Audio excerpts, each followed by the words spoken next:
Hello everyone, my name is Ranjan Kumar. Welcome back to my YouTube channel. हम लोग अभी evolution का एविडेंसेस देख रहे हैं। इवोल्यूशन हुआ है, क्या इसके प्रमाण है, क्या एविडेंस है जो हमें बताता है कि इवोल्यूशन हुआ है। और अब तक हम लोगों ने पैलेंटोलॉजिकल एविडेंसेस देख लिया, हम लोगों ने मॉर्फोलॉजिकल एंड एनाटॉमिकल एविडेंसेस देख लिया, जिसमें हम लोगों ने हेमोलोगस ऑर्गन और एनालोगस ऑर्गन को पढ़ा। हम लोगों ने वेस्टिजियल ऑर्गन्स देखा, एटाविज्म देखा। लास्ट वीडियो में हम लोगों ने देखा एम्ब्रियोलॉजिकल एविडेंस। आज हम लोग देखेंगे natural selection as an evidence of evolution. क्या होता है ये नेचुरल सिलेक्शन और ये इवोल्यूशन हुआ है, उसके प्रमाण को कैसे हम लोग को बताता है कि इवोल्यूशन हुआ है। चलिए स्टार्ट करते हैं। Natural selection as an evidence of evolution. और इसी में one of the most interesting examples of natural selection हम लोग देखेंगे इंडस्ट्रियल मेलानिज्म का। चलिए स्टार्ट करते हैं।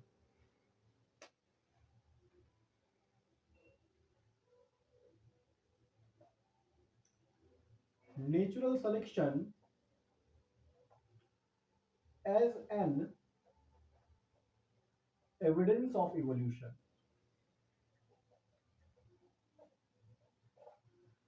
हम लोगों को समझना पड़ेगा कि ये नेचुरल सिलेक्शन क्या होता है। What is a natural selection?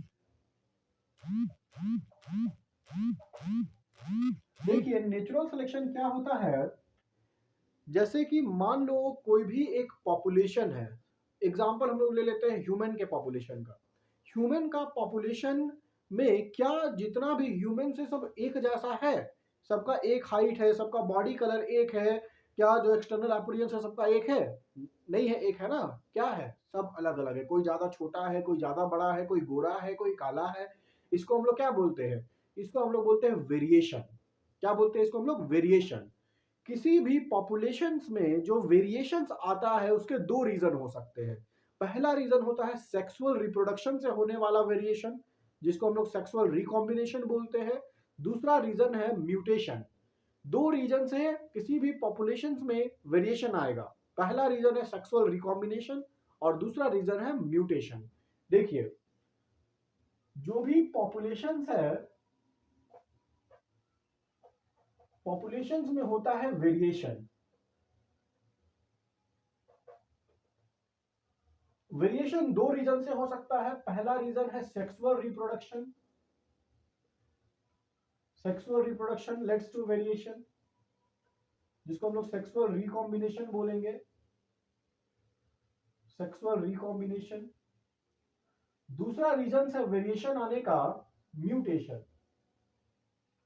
Mutation, कोई भी क्रोमोसोम नंबर में चेंज हो गया, उसको हम लोग म्यूटेशन बोलेंगे।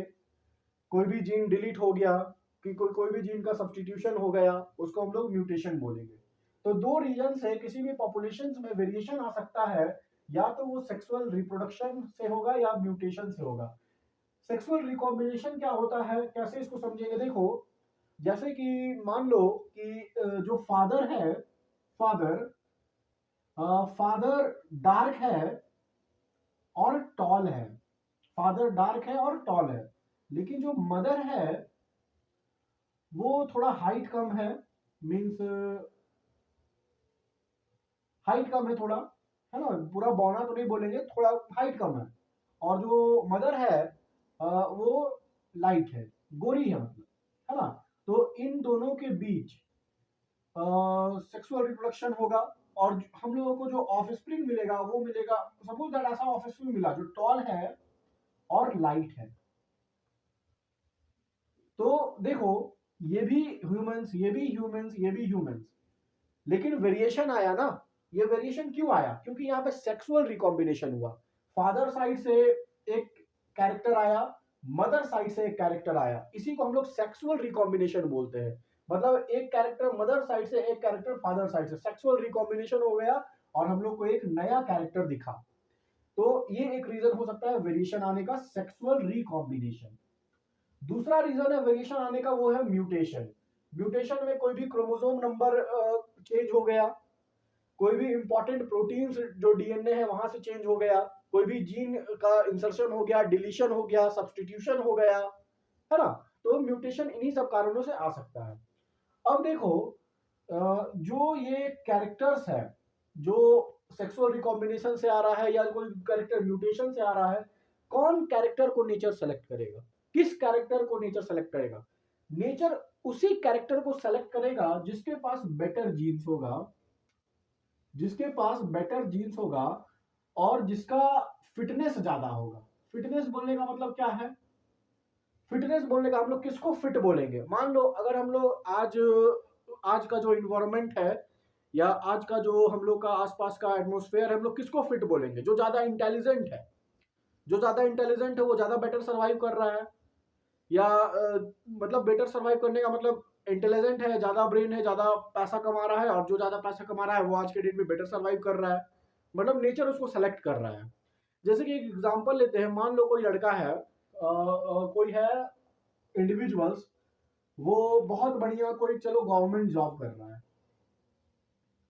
और एक इंडिविजुअल्स है जो ऐसे ही कुछ भी लेबर का काम कर रहा है। तो मान लो कोई भी गर्ल्स होगी, वो किससे शादी करना चाहेगी? जो बढ़िया पैसा कमा रहा है, जो ज्यादा इंटेलिजेंट है, मतलब वो इससे शादी करेगी, इसको रिजेक्ट कर देगी। तो उसी तरह नेचर है। नेचर किसको सेलेक्ट करेगा? जिसके पास बेटर कैरेक्टर होगा, जिसके पास बेटर जीन्स होगा, जिसके पास बेटर वेरिएशंस होगा, नेचर उसको सेलेक्ट करेगा। और मतलब कि वो रिप्रोडक्टिव फिटनेस शो कर रहा है, मतलब वो नेचर में सर्वाइव करने के लिए फिट है। तो उसी तरह जैसे कि मान लो जो भी गर्ल है वो गवर्नमेंट जॉब वाले से शादी की, है ना? अब क्या होगा? शादी कर ली, मतलब जो ज्यादा इंटेलिजेंट है, जिसके पास अच्छा कैरेक्टर्स है, उसको मेट का चांस मिला। क्या करने का चांस मिला? मेटिंग का चांस मिला। अब मीटिंग का चांस मिला, तो जो बेटर जीन्स था वो नेक्स्ट जनरेशन में भी पास हो गया। जो बेटर जीन्स था वो नेक्स्ट जनरेशन में भी पास हो गया। मतलब नेचर उसी इंडिविजुअल्स को सेलेक्ट करेगा जिसके पास अच्छा जीन है, जिसके पास बेटर जीन है, उसको मेटिंग का चांस ज्यादा मिलेगा, और वो ज्यादा ऑफस्प्रिंग प्रोड्यूस करेगा जिसके पास अच्छा वाला वेरिएशन नेक्स्ट जनरेशन में पास होगा। तो ये आपका नेचुरल सिलेक्शन है। नेचुरल सिलेक्शन मतलब समझ आया? जिसके पास बेटर जीन्स है, जिसके पास बेटर कैरेक्टर्स है, जिसके पास बेटर वेरिएशंस है, जो कि जिसका फिटनेस ज्यादा है, उसको नेचर सेलेक्ट करेगा और वो उस इन्वायरमेंटल कंडीशन में सरवाइव कर पाएगा। ये नेचुरल सिलेक्शन है।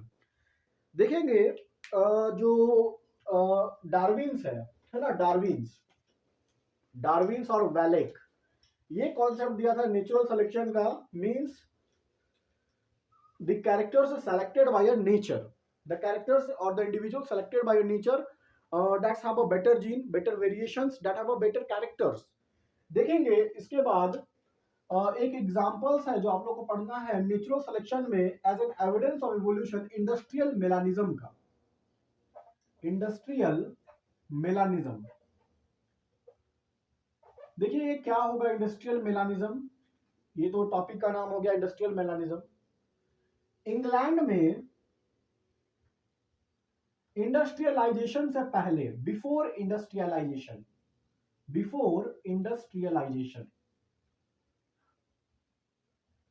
इंग्लैंड में इंडस्ट्रियलाइजेशन से पहले 1850s में एक मॉथ रहती थी जिसका नाम था पेपर्ड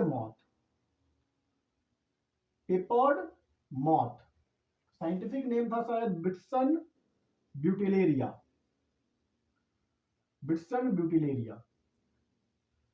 देखो ये मॉथ का दो वेराइटीज वहां पे पाया जाता है, या दो वेरिएशंस पाया जाता था। एक मॉथ होती थी लाइट कलर की, लाइट विंग्ड मॉथ, और एक होती थी डार्क विंग्ड मॉथ, या इसी को हम लोग बोल सकते हैं मेलानाइज्ड मॉथ।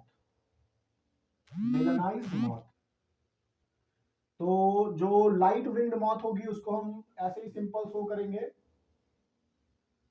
और dark winged moth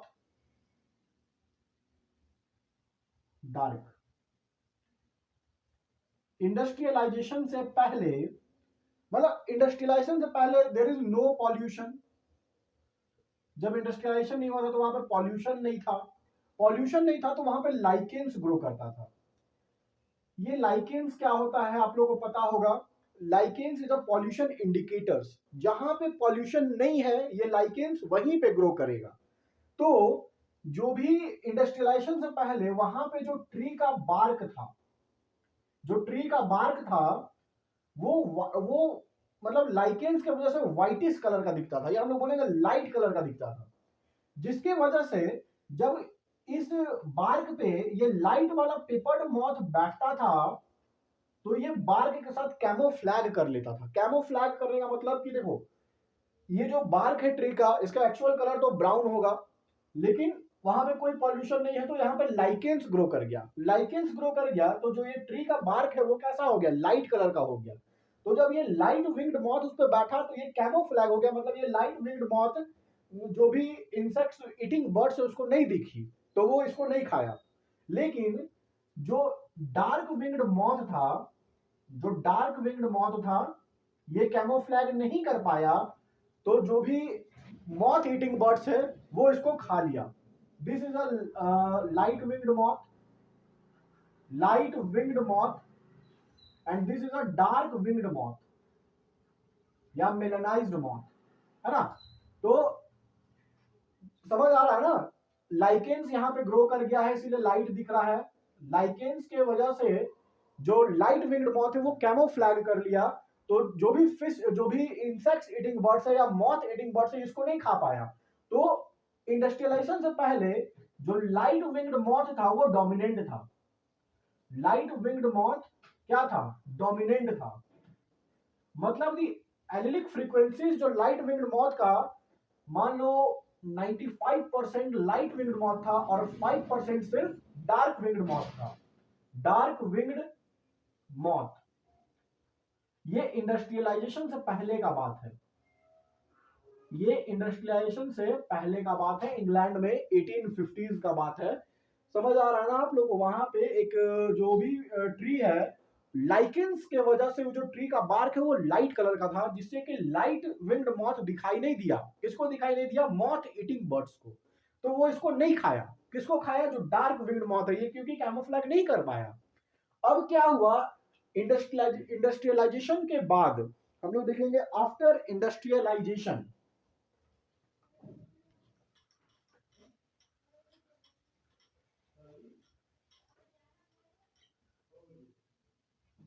after industrialisation,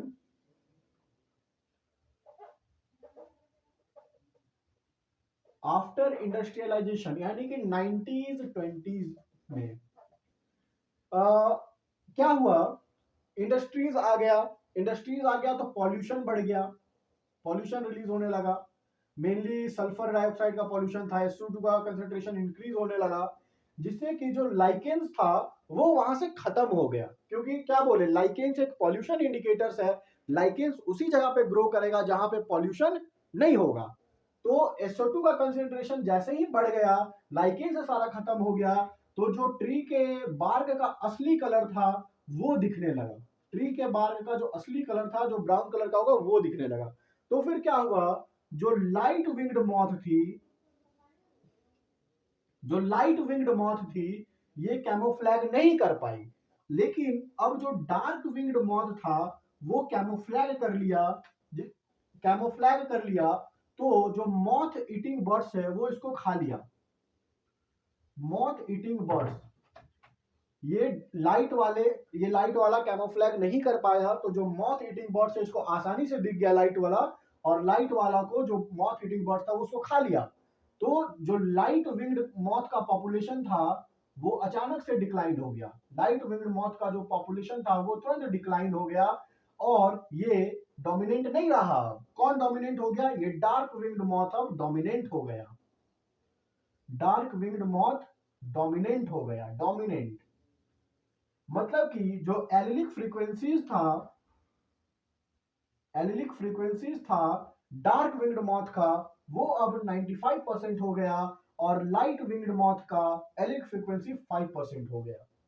तो देखेंगे इंडस्ट्रियल मेलानिज्म में क्या है, समझेंगे उसको अच्छे से। बिफोर इंडस्ट्रियलाइजेशन, इंडस्ट्रियलाइजेशन से पहले इंग्लैंड में एक बिस्टन ब्यूटेलेरिया नाम की मॉथ थी, जो कैमोफ्लैग कर देती थी ट्री के बार्क से। क्या, क्यों कैमोफ्लैग कर पाती थी, क्योंकि इंडस्ट्रियलाइजेशन से पहले कोई भी पॉल्यूशन नहीं था।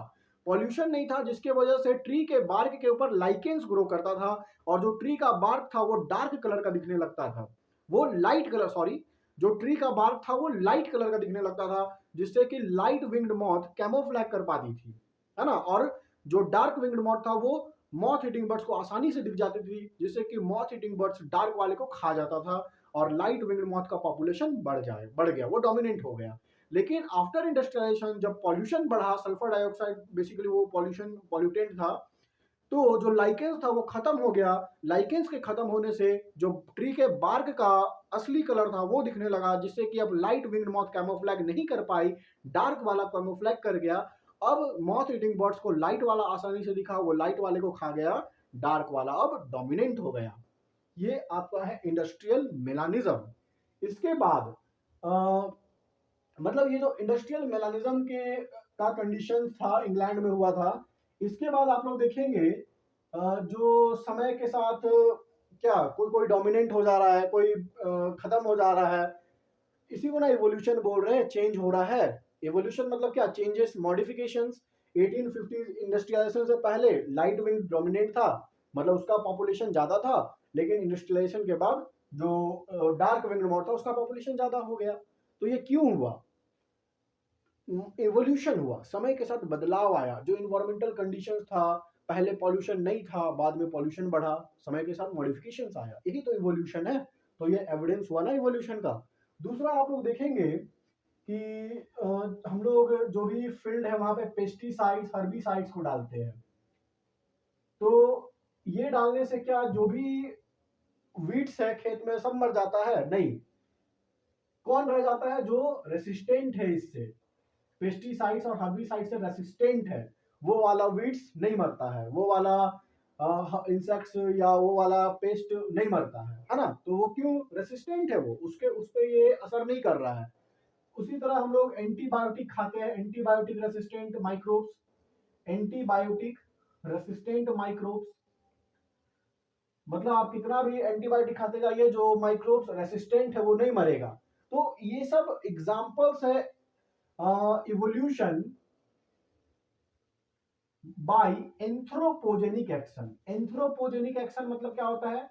एंथ्रोपोजेनिक एक्शन मतलब जो मैन मेड हो, जो मैन मेड हो, जो हम लोग बनाए, उसके वजह से जो इवोल्यूशन हुआ उसको हम लोग बोलेंगे इवोल्यूशन बाय एंथ्रोपोजेनिक एक्शन, है ना। Evolution by anthropogenic action, NCERT का लाइन है।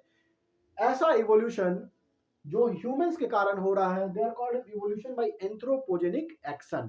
तो ये था आपका industrial melanism, light winged moth और dark winged moth, pesticides, herbicides, resistant weeds, antibiotic resistant microbes. Hope आप लोग को ये सारा कुछ समझ आ गया होगा। अगर आपको ये पसंद आया तो वीडियो को लाइक करिएगा, चैनल को सब्सक्राइब करिए। Thanks all.